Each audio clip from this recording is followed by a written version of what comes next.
All right. Hi, I'm Cory Roush, and you're listening to the EdTech podcast, Kano Takeover. Hello, everyone, and welcome to the EdTech podcast. Today, I'm delighted to have Cory Roush, who is literacy specialist at Muskingum County Library System in Ohio. Hello, Cory. Hello, good morning. And what time is it with you there as well? I was just about ready to say it's about 8 o'clock in the morning here, but I guess that's a little bit later in the day for you. So It is indeed. So we're just coming up to 1 p.m. in the afternoon. But have you been up I've long or? I have not been up long, but I've got my coffee, so hopefully I'm on point. I suppose today what we're really going to do is investigate what you're up to at the library system where you work. And hmm but before we delve into that, I wanted to find out a little bit about you. If I understand correctly, you previously worked across schools, adult education, and libraries. Is that right? Yes, my background is my certification is in elementary education. And I spent 2 years teaching at kind of an alternative school. It started as a dropout recovery program and then kind of expanded to be over here in Ohio, we have things called community schools that are just kind of different variations of charter schools and things. And I worked with an elementary program then called Foxfire Schools. I taught there for 2 years, and then I started working with the library in 2014. Okay. Um, and sort of what I do with the library is be a liaison between the library system and teachers in our community. So I kind of have one foot in the classroom and one foot out of the classroom Well, working with that's the quite library. interesting as well in terms of having worked across all those sort of different spaces, I suppose, for education. How do you see the experience differing within, say, the bounds of the school environment or libraries, and what were kind of contrasting experiences you had there? Well, I mean, I'll tell you the main thing that I've learned just in working with the library, particularly, but knowing my experience in the schools and is just how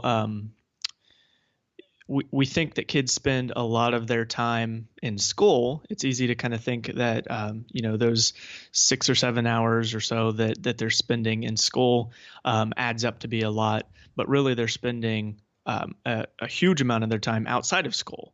And of course, there's some sleeping hours in there every once in a while, and but there's also a lot of time spent. Uh, Hopefully at home with families or out in the community doing things with their family. But certainly that's kind of the ideal situation. And in a lot of cases, there's just a lot of idle time where the library for a lot of our patrons becomes kind of a community center of sorts. Okay.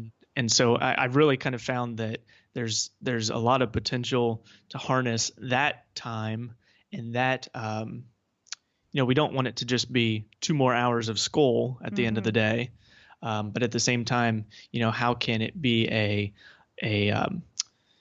not just a warm building that you're hanging out in, but also a place where you want to go and that there is something beneficial to you at the library. So So that's very interesting because something special is happening because it's not this formal environment of education, but at the sure, same time sure. there's this huge access to knowledge and perhaps an environment that people feel comfortable in as well. Yeah, yeah. And I mean, um, when I was growing up, the library was the public library was very much a place where it was almost like a free bookstore. Yeah. Um, and then in recent years, libraries have really had to struggle with the fact that access to books is not that's not the hurdle anymore. Mm. Um, certainly if you want to find books and you want to get access to books, there are sources for that. So libraries have really had to struggle with, okay, then what is our role in kind of a post, um, in an ebook society or something. Ebooks certainly aren't the only reason that that's changed. Google has really taken a lot of the that whole information gathering aspect of libraries has kind of made that less of an impact. And so libraries are really trying to figure out, okay, then what is our role? Certainly, we're not just going to board up the windows and call it quits. But what can we provide? And certainly that's been one of the things that I've been pretty involved in with the library is figuring out, if students aren't coming to the library nearly as much as they used to, where can we go to find them, and what can we bring to them that they need, even if they don't know that they need it. And I think I think there's huge value in doing that. And I think here in the UK, there's the same kind of pressures, and it would be so sad to see libraries closing or not in existence, because there is something quite special about having that. It's almost like a retreat sometimes from especially if you live in an urban environment as well, or Certainly. whichever environment, but just to be able to go somewhere quietly and as a sort of thinking space as well. In terms of your particular focus, I had a little look about edu creators and your specialism, I suppose. And would it be right to think that's around literacy and encouraging people to get involved with reading and also the creative side of that as well? Certainly. It's kind of one of those things where it sounds very cliche, but especially in a society where we're very much focused on standardized testing and reaching benchmark scores and Yep. and being at grade level, things like that. I really do find that the most beneficial learning, the most beneficial knowledge is the kind that you seek out for yourself. And when you have a reason to learn, when you have a goal in mind, and the learning is just kind of the steps on the way to the goal, that's the kind of stuff that sticks with you for life. Certainly, you might be really good at cramming dates and historical names and places into your head in order to get a good grade on a single test. But kind of the things that you remember 5, 6, 7 years later are the things that you had a very clear reason for learning, and a reason for seeking out the knowledge that you needed in order to become a better expert at that particular skill or something. So more project-based learning and definitely. Yeah. I know in June that you took part with Kano with regards to a workshop to sort of work with both students and their parents. And obviously from the old model of libraries and reading, this is, quite different. So could you tell us a little bit about that and, how that fits in with how you see the library system working with sort of the local community and schools? Sure.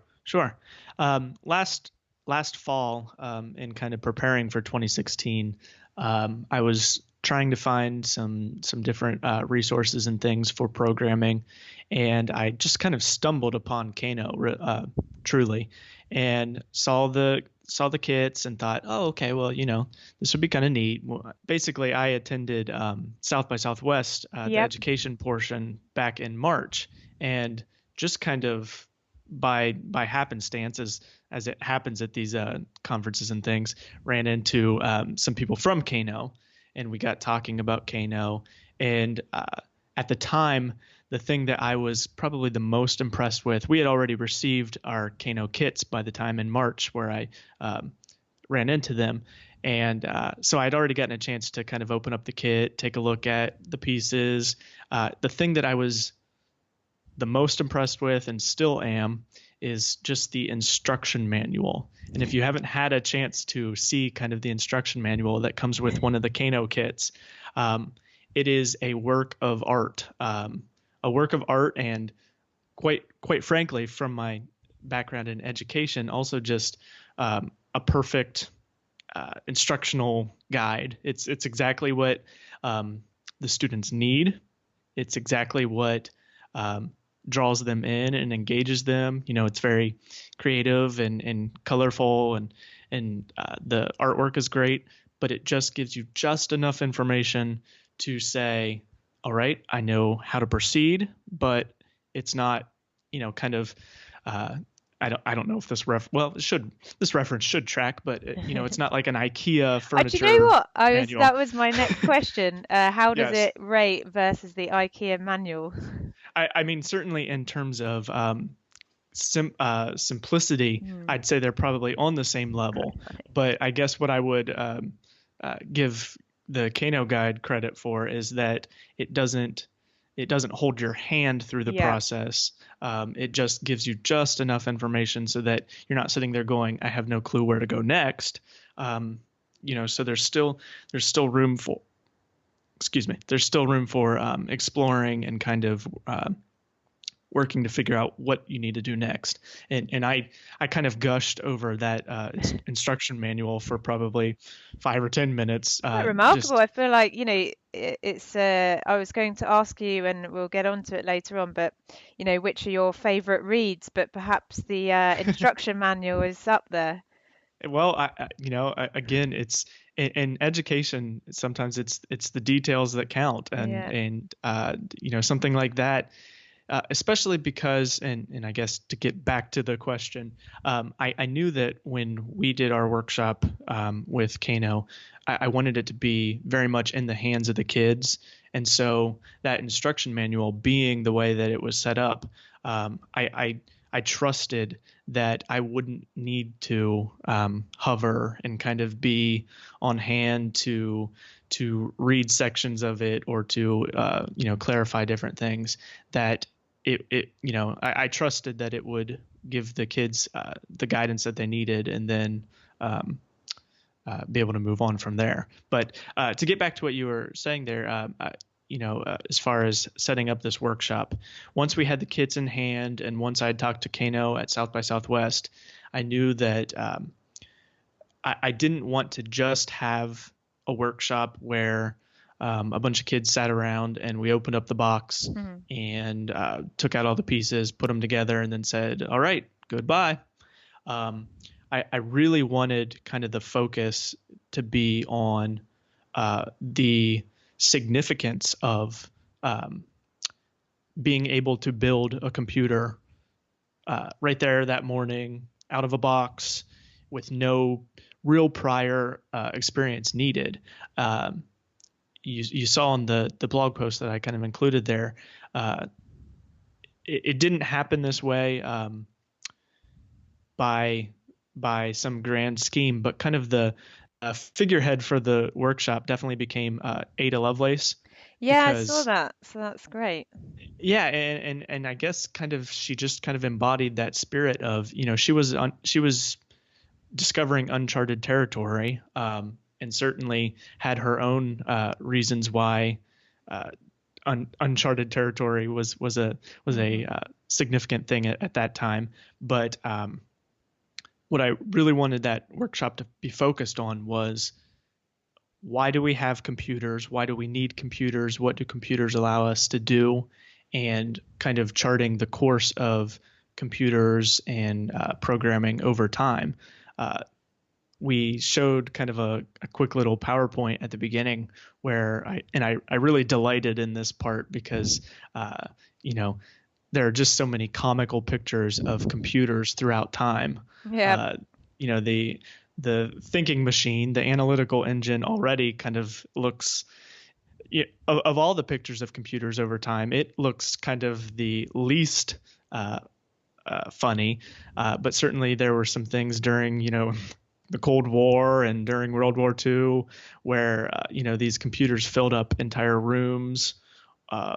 One of the pictures that I showed, I liked telling kids that at the time it was billed as the first portable computer. You were supposed to be able to take this anywhere you wanted, and it was probably the size of an industrial sized coffee machine.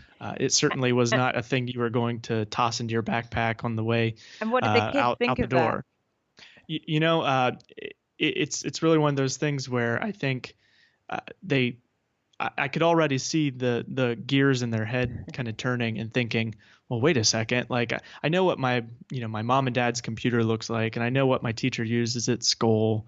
What are we going to be making this morning that, they're looking around the room, seeing that we don't have walls filled with mainframes and things, that certainly the kind of computer that they were going to be making must be at least small enough to fit into those little boxes. And certainly, then the question was, all right, then how powerful are these things? What are they going to actually be able to do once we've got them constructed? And so I could see the gears turning in their heads at that point. So actually bringing the children into that workshop, how did you go about reaching out and finding children to be involved? And was it at the weekend or was it in the week, in terms of, did they come with their parents or was it with teachers and that kind of thing? Mm-hmm. Well, certainly kind of the library has a built-in community. Certainly we have just our patron database basically, but also we have a pretty widespread newsletter that we send out in paper and digital form each month, kind of detailing all of the different activities that we have going on throughout the library system. We have 6 branches that are throughout Muskingum County, so it's kind of a widespread area, or at least certainly very different areas, and so that was kind of the primary way that we advertised it, and we had a date in mind where the registration was going to open up, and we had the ability to kind of sign up for advance notice of the registration opening up. And actually, and I'm quite proud of this, but we opened up registration, I want to say around noon on a Friday. And by 2 or 3 o'clock, we had filled all the available slots that we had. Wow. And then had a waiting list of, I want to say, 30 to 40 kids. And then from there, it was just kind of a steady trickle of people finding out about it and wanting to be a part of it. And certainly, a lot of the programming that we do at the library, we're not as focused on kind of that reaching that limit, because for a lot of things there is no limit other than maybe space. In this case, the Kano workshop was a little bit different because we only had a select number of kits. And in talking with Joanna and Rebecca at Kano, I knew that I didn't want to have 5 or 6 kids gathered around one Kano kit. That I wanted it to kind of be more of an intimate experience, 1 or 2 kids kind of partnered together to put something together. So we had the registration capped at a certain amount. We hit that cap very quickly. And I can also kind of proudly say, or at least Ada Lovelace would be proud for me to say, that at least half of the kids registered were girls. And that was certainly not, there wasn't any plotting behind the scenes when we came up with this workshop. We're going to only have boys, or we're going to have just girls. But it was one of those things where I guess based on probably some version of a generalization, I just assumed that where we would see registration fall was more towards the 7 or 8 year old boys, seeing all right, computers, and one of the things we were able to kind of advertise with Kano that it would be capable of doing was Minecraft, and certainly.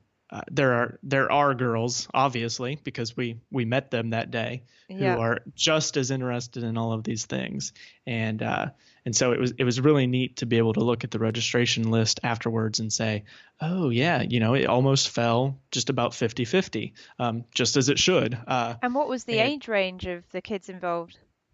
Yeah, we decided to keep it kind of that lower elementary level. So I think we said 8 years old to, I want to say 12 or 13. And that was certainly kind of one of those things we had to think of was, all right, what is too young for this workshop. And certainly, if you know the history of Kano, it was kind of born out of the idea of a 6-year-old. So certainly a 6-year-old is capable of putting together the kit. The question we had to ask was, in this context, would a 6-year-old be capable of getting kind of the full benefit of Kano and also the programming we added on top of it? And so we just kind of focused on like 8 years and up, just knowing that there was some reading ability that was required, but also just we didn't want an 8-year-old to sit down next to an 17-year-old and feel kind of intimidated by that, or vice versa. So we kind of tried to keep it between 8 and 13. It kind of maxed out really quickly. What would you put that down to? Truthfully, probably just the fact that for our library system, it was a very unique experience. A lot of, and certainly I'm not, denigrating any of it, but a lot of our programming generally is kind of consumption based. It's, we pay to have the children's theater come in and they do a show and you sit down in the seat and you watch the show and then you leave. Or, we have, storytellers come in and we tell the story and you sit in the seat and you watch and you kind of play along and then you leave. There just haven't been as many opportunities at the library in recent years to kind of take such a front seat role, I should say. And this, in all of the marketing that we did for this leading up to it, we really focused on the fact that an 8-year-old was going to be able to come here, build a computer, learn how to use that computer, and have, in this particular case, they weren't taking the computer home, but they certainly knew that it was going to live at the library and was going to be something that would kind of, they'd be leaving a little bit of a legacy in a way. And I think for a lot of our patrons at the library, this kind of showed that is a thing that they want, is to not just show up and be read to or see a show, but they want to actively participate. They want to be kind of an active participant in not only their learning, but also in the growth and development of the library. And so, yeah, the creative aspect of it. But in terms of what you then did once you've got all the kids there and you're negotiating 8 years to 12 years old, and what did you go about actually creating when you had everyone kind of once they'd built their computers?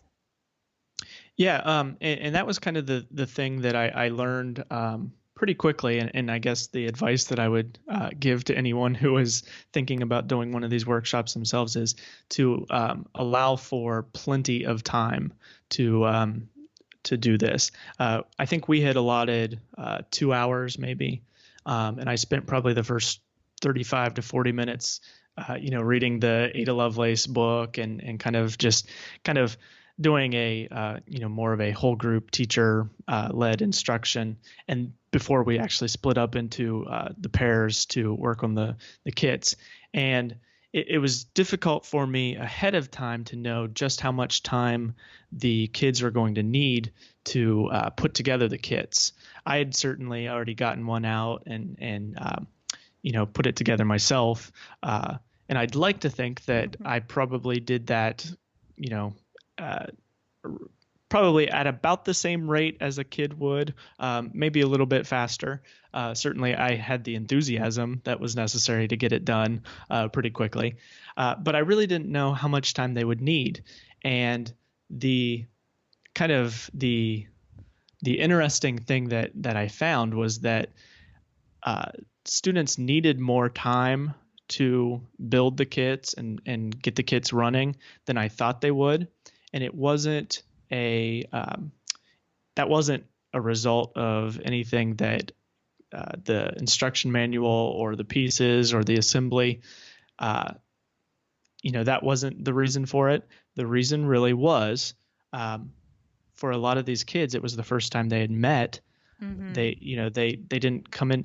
Some of the kids came in with a partner or a friend or something that they wanted to work with, but for the majority of our students, they were kind of coming in on their own, and probably expected to sit down with mom or dad and work with this kit. And kind of what we challenged them to do was work with someone they'd never met before. And for an 8-year-old, especially just kind of in our current education climate, collaboration, even though it's probably one of the most important skills that we can teach kids, is just not a strong suit for a lot of kids. For a lot of adults, collaboration is still a struggle. And so, we didn't have any fist fights or arguments, but we had a lot of kind of that frustrated, okay, I need to figure out how to verbalize Yeah. With these other kids that are my age, some just a little bit older, and figure out how to work together. And certainly I wouldn't go back and do anything to change that. I wouldn't go back and say, well, that took longer, so what we'll do is kids won't work in pairs, or kids will be required to work with someone they already know and love and work well with. That's part of the interesting process, is actually Exactly. exploring that, where the tensions are, and seeing if next time, would that change how a child works with someone else. And Definitely. And I wouldn't take that away from it. I would just add more time to it. And so that was that was where I guess I was going with that, was that it took longer to do that portion. The kids that attended our first workshop unfortunately didn't have nearly as much time to play around with Kano once it was up and operational. There were some students that were able to stick around past the 2 hours and start working with it. A thing that we did then to kind of help with that was about a week or two later, I can't quite remember the timeline, but we had at the library, we'd already planned this at the library, but we decided to add Kano into it. We had just kind of a free-form game day where kids could come in and they could play with Legos, and they could play board games, do arts and crafts. We had a live action board game on the auditorium of the library. that sounds like a huge amount of fun. Yes, and it was a pretty popular event, but we also then brought in the Kanos, and so we had Minecraft up on the Kanos, and we had the different make apps. So a lot of the kids that attended our Kano workshop were then invited to come back about a week or two later and not only get a chance to play with the Kanos themselves, but kind of, and this was a pretty heartwarming experience for me. They also got to sit there by their Kano and tell some of the kids that attended the game day program, I made this. You think this is really fun to play with. I just want you to know I put that together. I built that. And so. And how were the children when they got the chance to do that? Did they relish in it, or? Well, they certainly did. They certainly did. And I give them, I give them full credit for doing that, because that is a big thing when you're that age. When you're 8 years old, there aren't a lot of opportunities to say, I built this, and I'm probably going to butcher the quote. I'll just paraphrase it, but I believe it was Steve Jobs kind of said that one of the things he really attributed to his success was from an early point in his life. He had a very healthy sense of the world around me can be changed. The world around me is not static. Things aren't just the way that they are. Everything around me was created by someone, which means it can be, changed by someone also. And so, kudos to these kids for being able to sit there and say, that computer you're playing Minecraft on didn't just appear, out of the sky. The library didn't go to Walmart and buy 10 of them. And, that was, they were built in the back room of Walmart or something like a kid might believe. But they were built and constructed not only by the folks at Kano who put the pieces together and put the kit together, but also then, the kids actually assembling the Kanos themselves. I really enjoyed that they were given that opportunity to share that success. No, it's amazing. Well, one question I have was, well, there's a couple of things, but one of them was about whether we were talking earlier about the shifting role of libraries and whether there's any need sometimes to sort of educate some of the stakeholders in that library system. So whether it's existing staff or perhaps people who have enjoyed that library service and how it's changing. So, for example, explaining why there's sort of coding related activities, or is it has it already evolved to a point where people understand that benefit and the role of that process beyond specifically computing. So it'd be interesting to know, because you're kind of in the middle there and because you have that element as a literacy specialist as well, how much you have to bring people with you on this journey, or how that's already embedded in, I suppose. Yeah, that's kind of the actual key is, I consider myself a pretty, I guess a pretty techie person. Tech has always been a thing that I've been interested in and I played around with, and I've always had the freedom and flexibility. But certainly kind of I feel rather progressive, with my views on education and things. So I have to then also remind myself that, the position that I'm in at the library is to design programming for our patrons, not for myself, certainly, and not for only the ideal patron also, but the patrons where they are and where we want them to be. Kind of our the place where I get to impact and use my own kind of views on things is that last question of where do we want patrons to be. I can't change where they are when they come to us, but I can kind of impact where they might go after they leave a library program or something. And certainly in our area, I would say we're still in that kind of time frame where people certainly know that technology and being proficient in technology is important, but it's not the highest priority of and again, you can only generalize, but it's not the highest priority of the community as a whole. And that's just kind of that's not a thing that I'm passing any judgment on. It's just a thing you have to be aware of when you're designing something like this. Is I guess to illustrate my point, maker spaces are huge right now, obviously, and it wouldn't be responsible for us as the current library that we are to spend thousands and thousands of dollars of library funding on creating a huge 3D printer fabrication lab, because that sounds You could great. Print a Cory Roush. There we go. Put him at the front of the library. There we go. Yeah. That would be fun to have. And that would be something that, I'd like to imagine that at some point in the future, the library would have, but it wouldn't be responsible to do all of that right now because we don't have patrons who are asking for that. We don't have patrons who are looking for those kinds of things just quite yet. There are certainly communities that do, and those communities are justified in investing in those areas.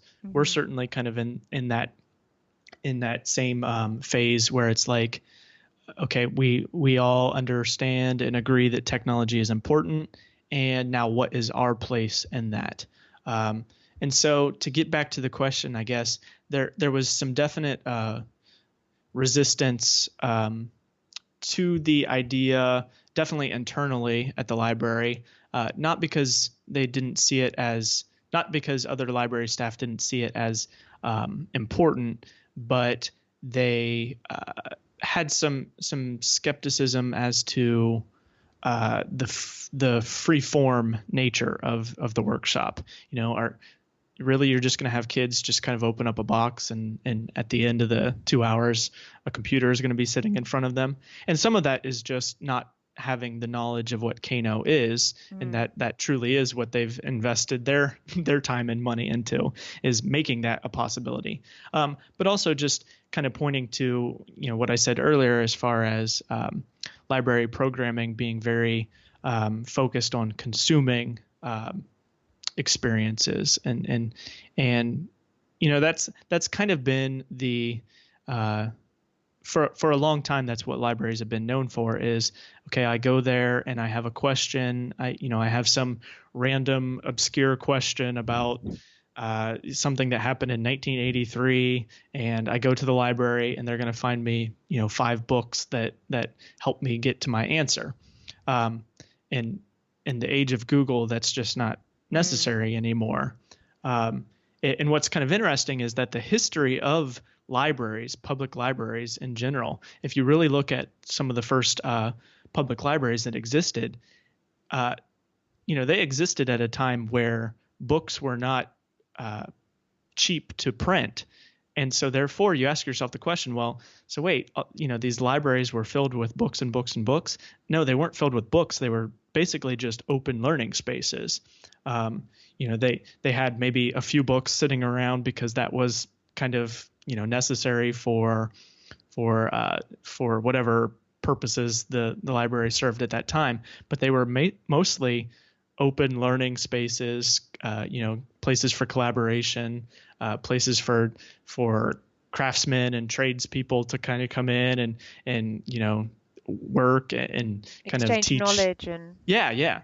We had an interview with the head of user experience at Loughborough University here in the UK, and he was talking about exactly that. So universities are very similar too.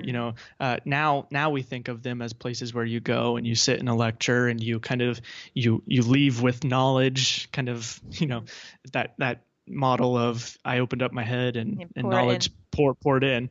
That's how we think of colleges and libraries now, but they both kind of started as places where it was much more that open exchange of ideas, like you said. And in terms of the library, so I'm guessing that's state funded. Mm-hmm. Mm-hmm. And is there any kind of allocation of that towards specific areas? So, for example, computing or coding, or is it determined at a much broader level? Well, I'd like to be able to kind of speak directly to some of that, but I truthfully don't know. Kind of, I can say that Ohio is actually one of. There are certainly a lot of things that Ohio leads in. There are certainly some things that Ohio falls kind of low on the list of. One of the things that Ohio, I am proud to say, is that Ohio has always kind of invested in the state's public library system, and in recent times when they've had the opportunity to cut a lot of that funding, it's survived. And I know that our library kind of has a lot of flexibility in where we allocate a lot of that money. I'm sure there are, specific rules and regulations as to how it's allocated, but I know that our board of trustees, I met with them prior to the Kano workshop, and kind of the overwhelming consensus after I showed the board members the kit and kind of described what the kids were going to be able to accomplish at the workshop, the kind of overwhelming consensus among the board was, oh, right, this is a place where we need to spend some money in, and not just throw money at that area, because certainly one of the things, and I'm sure anyone listening to the EdTech podcast knows, the opportunities to spend money on EdTech are plentiful. Absolutely, I wouldn't quite call them infinite, but they're reaching infinity. And so you have to be then very careful about where you spend that. And Kano, I'm pretty sure that we'll be going back to Kano and investing with them to certainly with their new Kickstarter campaigns. They've got new products coming, and I've already been in meetings with my people at the library in talks to see, okay, how can these new products be kind of implemented into our current programming and things, but also just I think where the board sees a lot of potential and sees some benefit in investing is in the kind of technology that focuses on that creativity aspect, giving patrons of the library a reason to come to the library and to leave with, whether it's an actual physical product or to leave with a new skill or a new technique. That's going to be where a lot of our money is spent in the coming years. I'd like to say that I don't hold the purse strings, so to speak, but I feel like I've at least done my part to show that, to highlight that need, that necessity there. So. And do you have sort of specific criteria that you're judged upon in terms of, I don't know, whether it's school readiness or employability if people are going back into the workplace, or is it seen as a broader facility for the community? I didn't know if it's, obviously within schools and universities, it's certainly benchmarked in those ways. Again, I'm not as familiar with what is kind of required of us. I know that a real benefit to kind of charting an uncharted course is that you kind of get to make up a lot of that on your own. I can, kind of speak very specifically, the Kano workshop that we had, I wasn't held to some unattainable standard to make sure that when kids left there after 2 hours that, they met these 6 criteria. I guess we're definitely, it definitely seems as if the library right now is kind of operating from that standpoint of let's try a lot of things, figure out what works, and kind of going back to that point, you can't design library programming only for your ideal patron. Certainly you can sit around and wish that the patrons of the library would act a certain way or think a certain way or wish for a certain hypothetical demographic, but you have to just understand where patrons of the library start and where you want them to finish, and then kind of figure out what things along the way will get them to that finish line.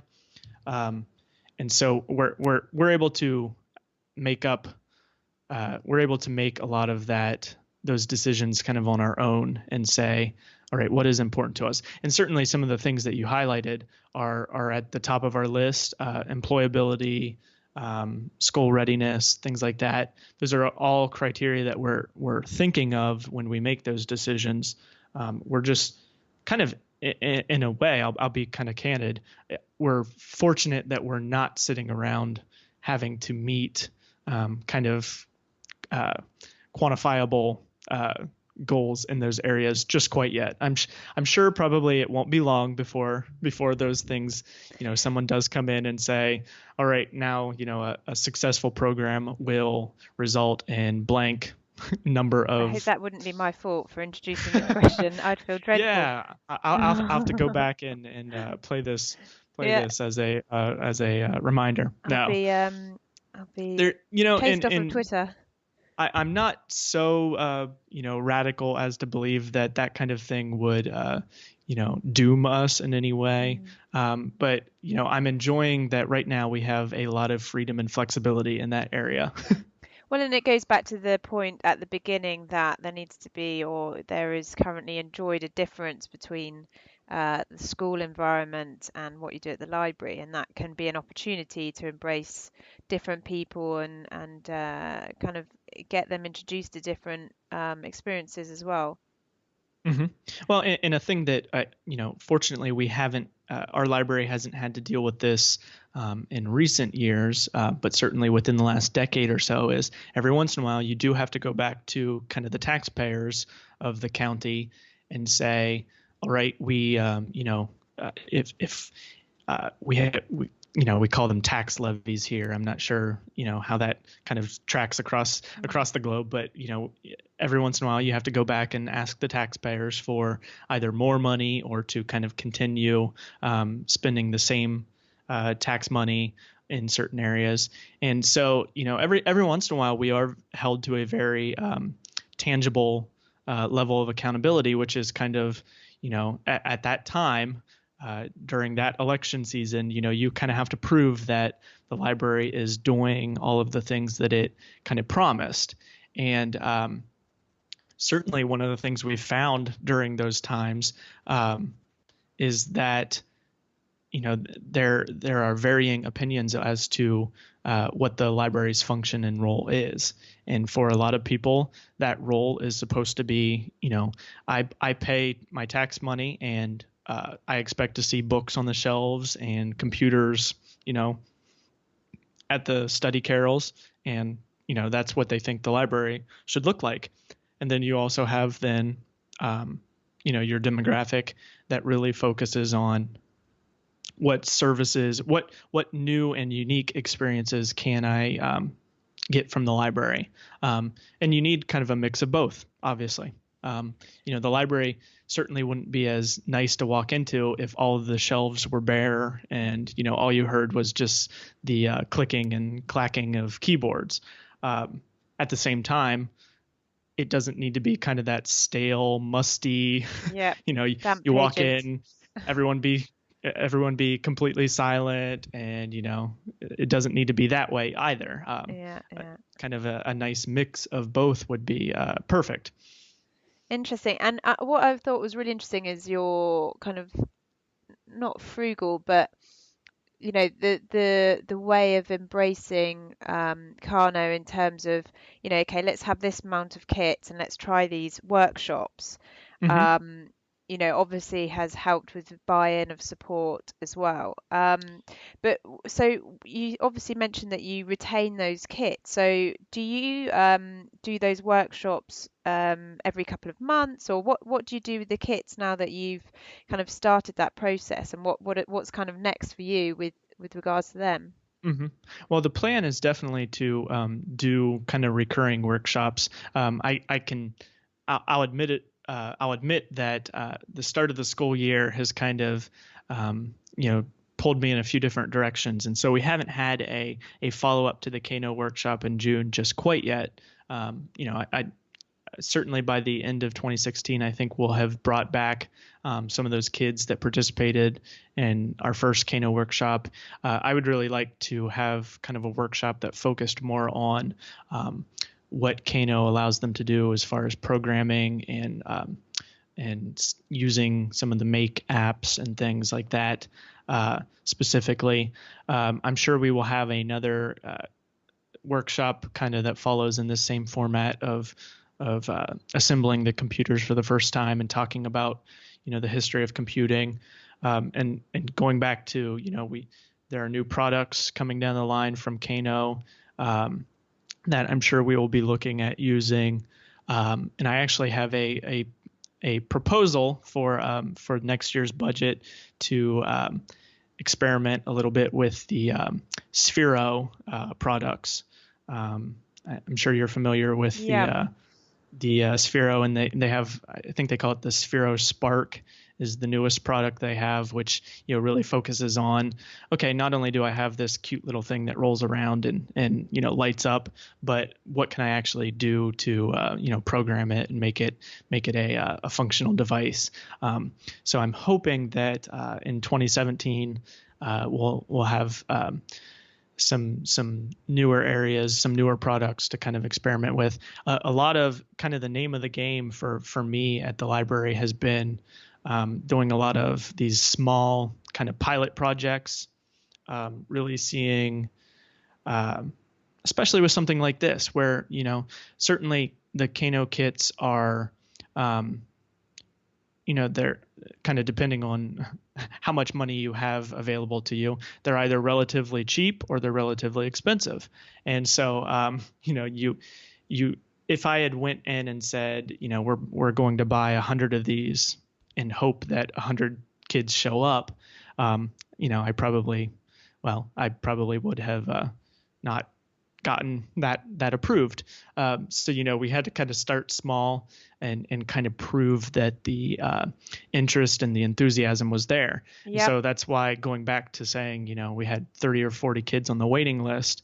Now I have tangible results that I can go back to the board and say, all right, there actually are 50 people that have already designated that they're interested in this. Can I have 50 Kanos?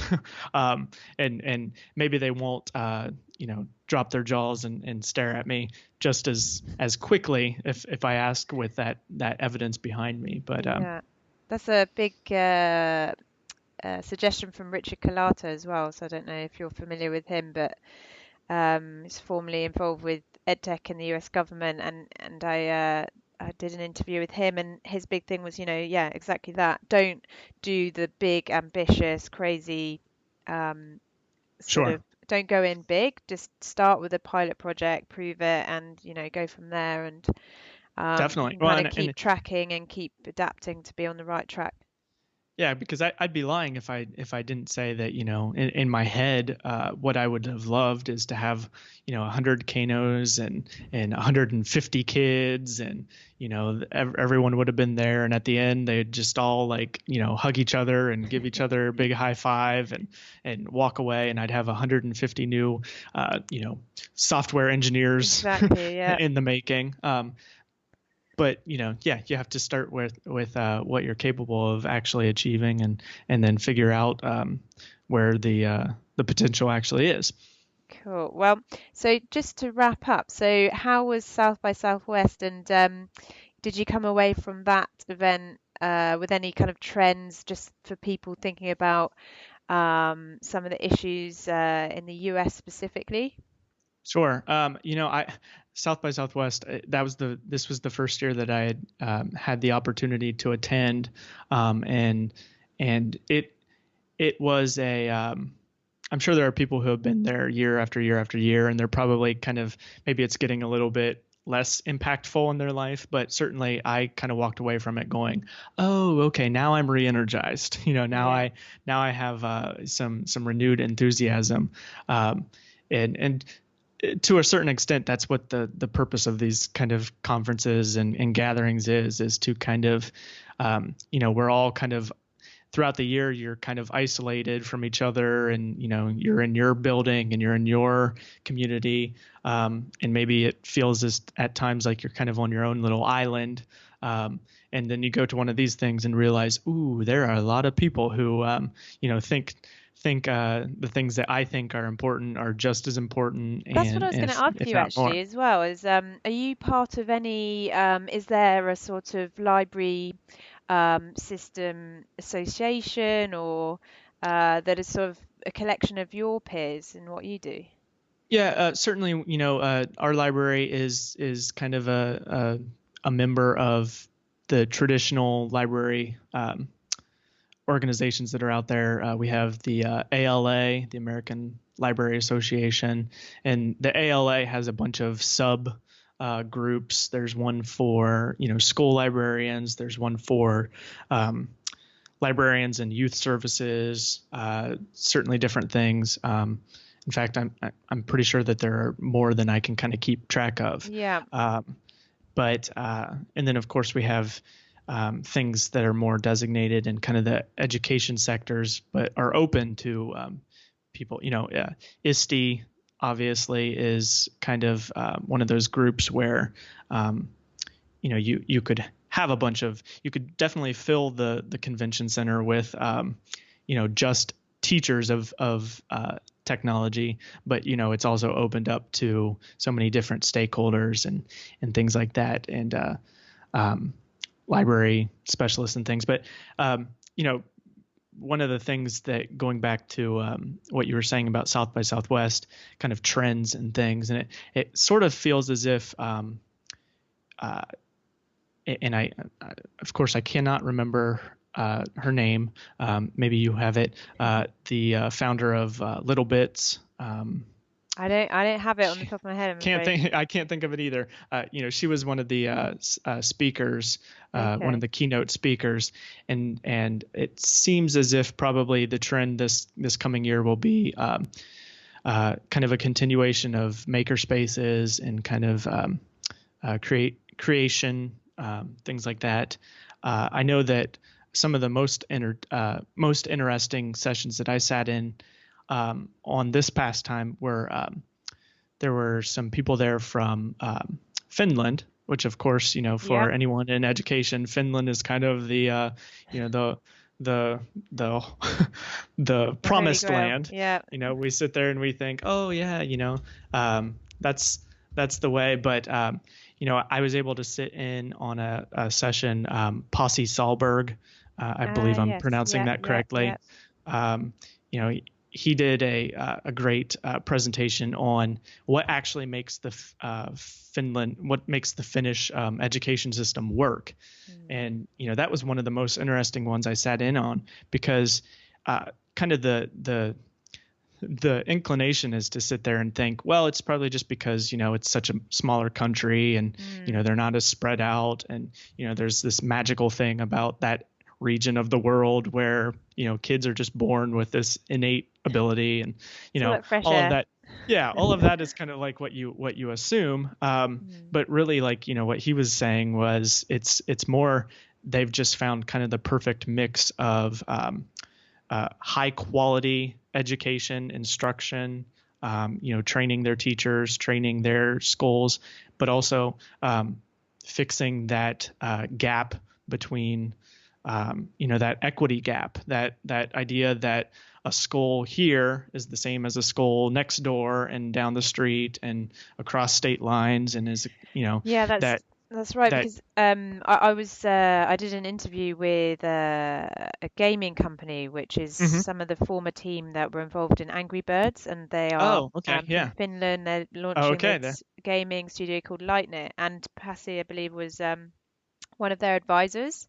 But they were talking all about, the critical part of it is about inclusivity, and it's absolutely essential to anyone's way of thinking when they're thinking about education there, which is quite interesting. Well, and because, he was making the point that, where the and I'll use the U.S. education system because, he was speaking to a bunch of people in Austin, Texas, and that was probably where the majority of people were focused. He was saying that, here in the United States, our downfall, where we rank lowest, is not on how we prepare teachers and things like that. We're pretty kind of above average, at least in those areas. But it's that area of, we just don't have that that kind of nationwide belief that a school from one community to the next deserves to have the same, opportunities and experiences as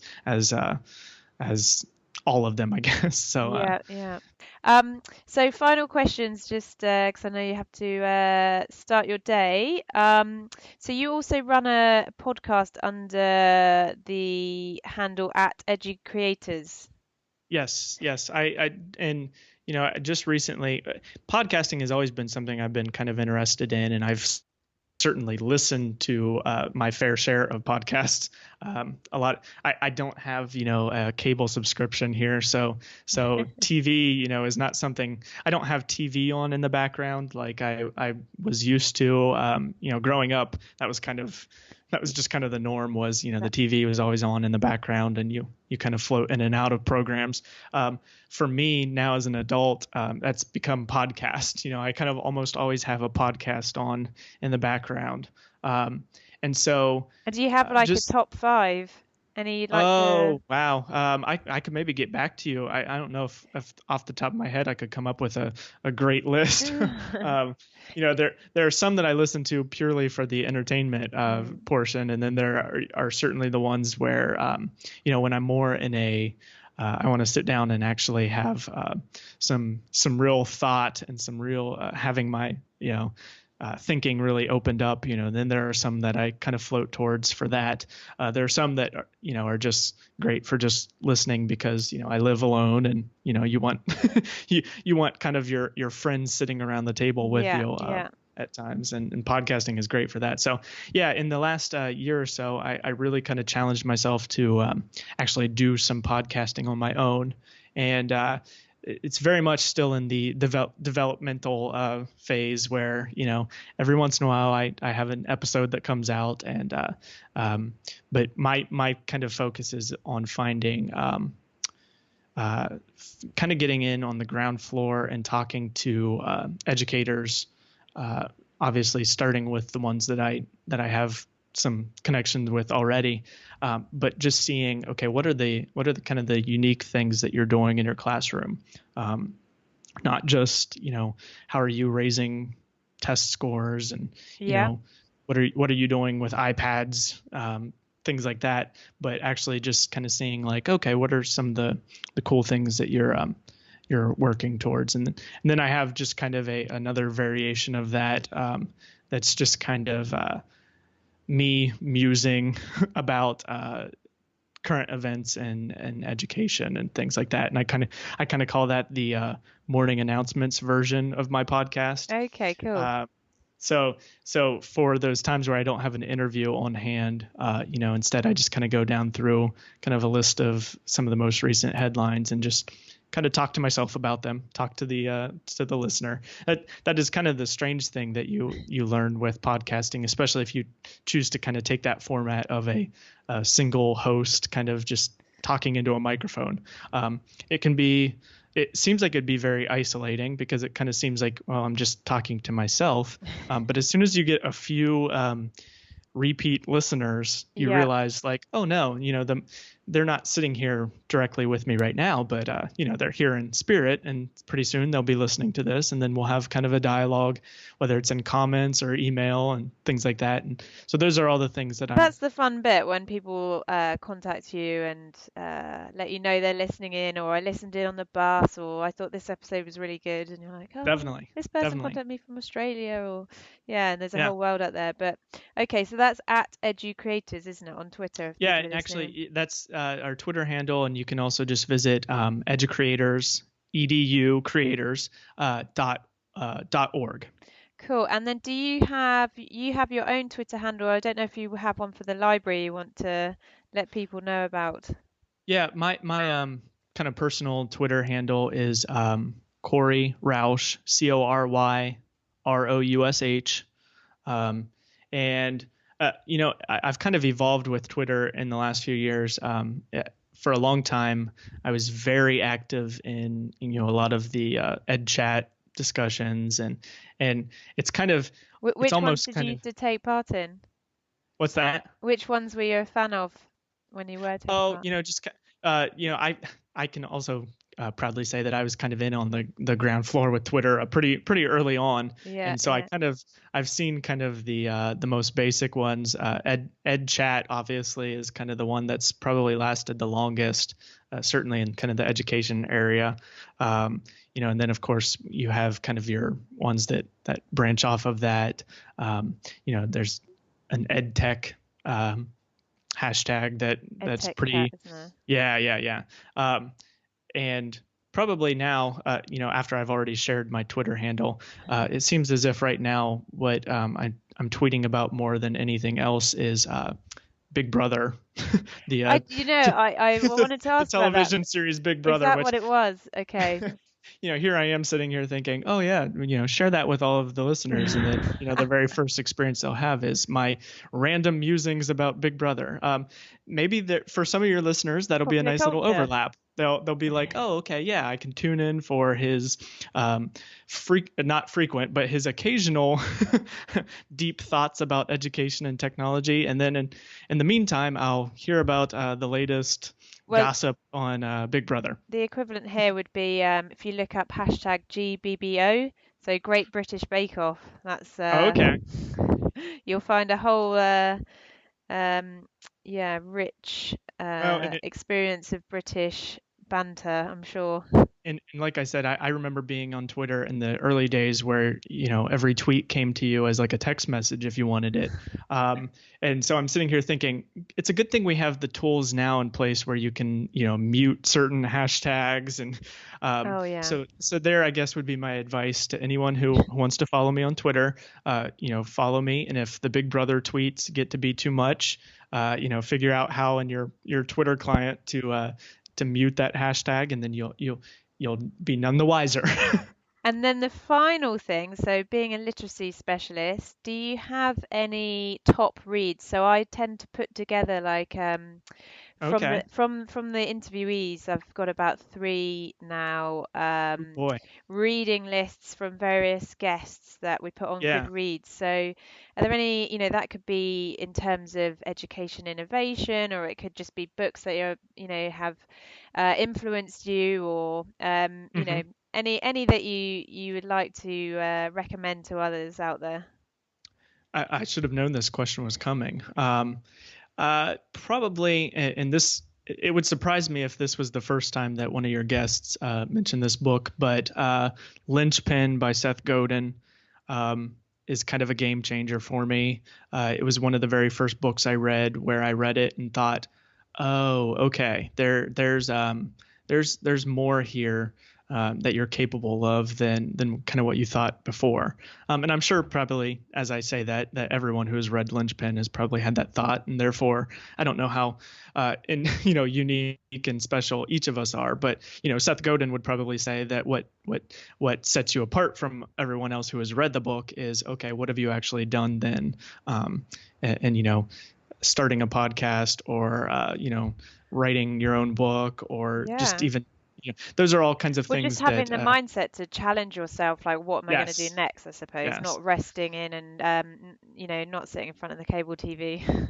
Sure. So Linchpin would be at the top of the list. Probably from like an education standpoint, reading anything that I've read so far from Jane McGonigal. Okay. Reality is Broken is probably the one that's probably the closest in terms of relation to education. But her most recent book, Super Better, has been a real personal. It's changed a lot of the ways that I've been thinking about my own personal life. It's kind of she might not want it to be designated as a self-help book, but it certainly kind of falls into that same thinking, just of how to trick your brain into developing some resilience and some discipline and some optimism, and I think anyone needs that at a certain point. Some people more than others, but I think that's something that anyone can kind of benefit from, for sure. Definitely. I love them. Keep them coming. I'm trying to think if there were any other, that's one of those questions where off the top of my head, those are the ones that I come up with. And I'm sure if I sat down and thought of, 3 or 4 more that do you I will say anything. Go for it. I was going to say anything that Chris Guillebeau, I believe that's how you pronounce his last name. It's Guille. I want to say Beau. He's written the Art of Nonconformity, The Happiness of Pursuit, 2 books that rank right up there in terms of just being real pivotal in things that I've read. So Good They Can't Ignore You is another one by Okay. Cal Newport. I'm kind of looking now at my bookshelf to help me out here. So Do you yeah, remember the first book that you read that really had an impact? So say when you're like, not the first book you read, but like maybe when you're about 12, 13, when you're like, okay, that's big, that's an influential book. wow. I really wish I had an answer for that. That kind of seems like something that a literacy specialist should be able to jump to and I don't know. immediately say I like, think oh yeah. I'm kind of like, I feel I'm also kind of anti-lists because I don't think you can ever have a top one, but I think it's quite nice for Sure. others to Yeah, understand like, I certainly wouldn't want any list of books to be, ranked in terms of this one's better than this one. Yeah, that's tricky. I guess I just to kind of boast a little bit. I just remember reading so much that now I'm sitting here thinking I really don't know what the first it's all a book blur. that kind of changed things for me was, but I'm sure if I gave it some thought, gave it some thinking.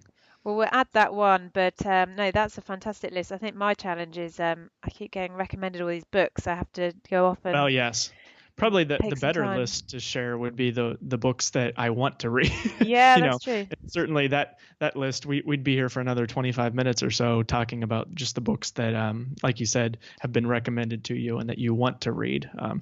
Yeah, well, I'll get to those someday, right? Yeah, there's always, well, yes, Working at a that's what we like library to doesn't think. help that either. There are certainly a lot of books where I've just brought them home at the end of the day and then been like, yeah, I'll get to that, and then they've sat there. Yeah, you kind of have to be really disciplined about setting the time aside, but Mhm. perfect. Well, I think that has brought us to the end of our conversation. We've had a mammoth hour and 15-minute podcast interview, so that's been fantastic. And Right. so I'll share all your links in the Okay. in the show notes and everything. So I'm sure people will want to get in contact and find out more about what you're doing and what you have planned next. So Certainly. and just to check, so you in the short term, you don't have any plans to come to London?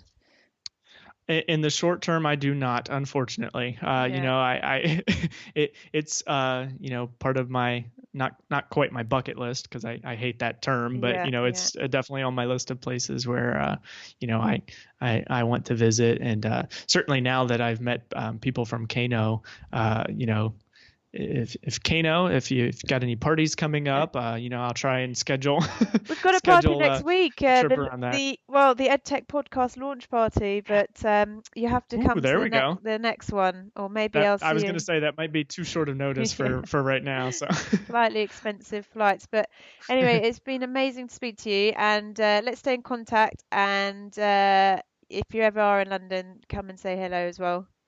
all right, thank you. Nice to meet you. Thank you, Cory. Bye bye. All right, bye.